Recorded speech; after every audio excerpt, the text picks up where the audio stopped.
வெண்ணிலா பண்றது எல்லாத்தையுமே பார்த்துட்டு பாட்டி ரொம்பவே கோவத்தோட இதுக்கு மேலே இவ இங்க இருக்கிறது சரிப்பட்டு வரல, அதனால கூடிய சீக்கிரம் இவளை இங்க இருந்து அனுப்புறது தான் நல்லதுன்னு சொல்ல ஆனா இதை கேட்டுட்டு இருந்த ராகினியும், என்ன பாட்டி சொல்றீங்க, அவளோட மனநிலைமைக்கு அவ இந்த மாதிரி நடந்துக்கிறதெல்லாம் சரிதான், என்ன இதுல தப்பு எல்லாமே விஜய் மேலதான், அவங்க தான் நடக்கிற பிரச்சனை எல்லாத்துக்குமே காரணம், தேவையில்லாம நீங்க வெண்ணிலாவை குத்த சொல்லாதீங்கன்னு சொல்லிட்டு வெண்ணிலா பக்கம் சப்போர்ட்டிவா பேசுற மாதிரி பேச ஆரம்பிக்க, இதனால கோவப்பட்ட விஜயும், இங்க பாரு என்ன நான் என்ன தப்பு பண்ணேன், என் மேல எல்லா பழியையுமே போட்டு நீ புதுசா வேற ஒரு பிரச்சனையை உண்டாக்கணும்னு நினைக்காத, ஒழுங்கு மரியாதையா இங்க இருந்து போன்னு சொல்லிட்டு ராகினியை அசிங்கப்படுத்தி அங்கிருந்து அனுப்பி வைக்க, தாத்தாவும் விஜய் நீ ஏதோ மதுரையில இந்த பொண்ணுக்கு தெரிஞ்சவங்க யாரோ இருக்காங்கன்னு சொன்னல, அவங்களோட அட்ரஸ் ஏதாவது உனக்கு தெரிஞ்சிச்சா, ஏன்னா இந்த பொண்ணு இதுக்கப்புறமாவும் இங்க இருக்கிறது எனக்கு என்னமோ அவ்வளவு சரிப்பட்டு வரலன்னு சொல்ல உடனே விஜயும், ஆமா நான் ஏற்கனவே அதை பத்தி விசாரிச்சுட்ட தாத்தா, நான் இன்னைக்கே மதுரைக்கு கிளம்பி போறேன், இன்னும் 2 நாள்ல அவளை இந்த வீட்டை விட்டு அனுப்பி வச்சிடறேன்னு சொல்லிட்டு நான் முதல்ல காவேரி கிட்ட போயிட்டு இந்த விஷயத்த சொல்லிட்டு நான் இன்னைக்கு நைட்டே மதுரைக்கு கிளம்பி போறேன்னு சொல்லிட்டு பேசிட்டு இருக்காங்க. உடனே தாத்தாவும் சரிப்பான்னு சொல்லிட்டு பேசிட்டு இருக்கா. ஆனா இது எல்லாத்தையுமே எப்பவும் போலயே ஒட்டுக்கிட்டு இருக்க ராகினியும், என்ன பிரச்சனை நடந்தாலும் இந்த விஜயையும் காவேரியையும்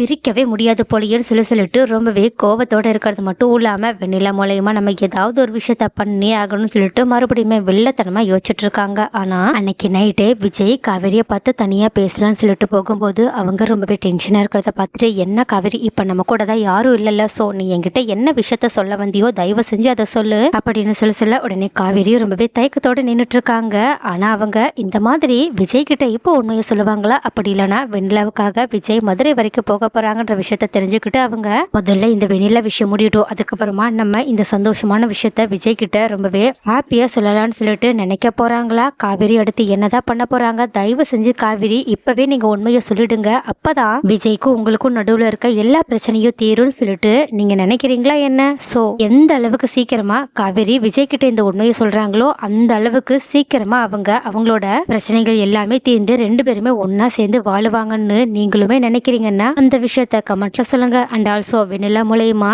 இன்னும் காவேரிக்கும் விஜய்க்கும் நடுவுல என்னென்ன பிரச்சனைகள்லாம் வர வாய்ப்புகள் இருக்கு.